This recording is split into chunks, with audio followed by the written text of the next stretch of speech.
may paalala, ihuhuli. Number 1 criteria, malinis, ginawa sa pag-ibig, ang kanilang mga inihahanda, etc.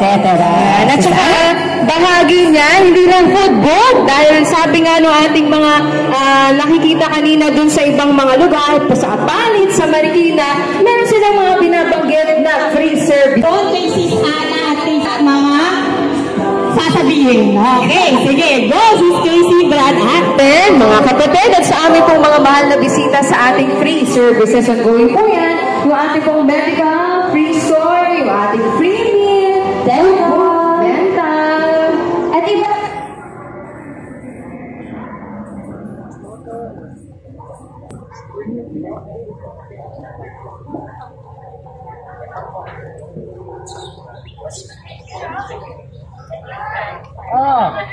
Okay na si bro.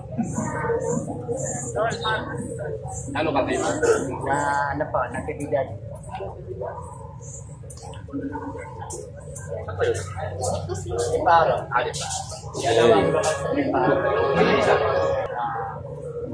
Pero magkalayo yun. Medyo. Kasi may free yung Sa kapatid na. Sa kapatid na. Tapos, kaya napayagan ng dalawang lokasyon ng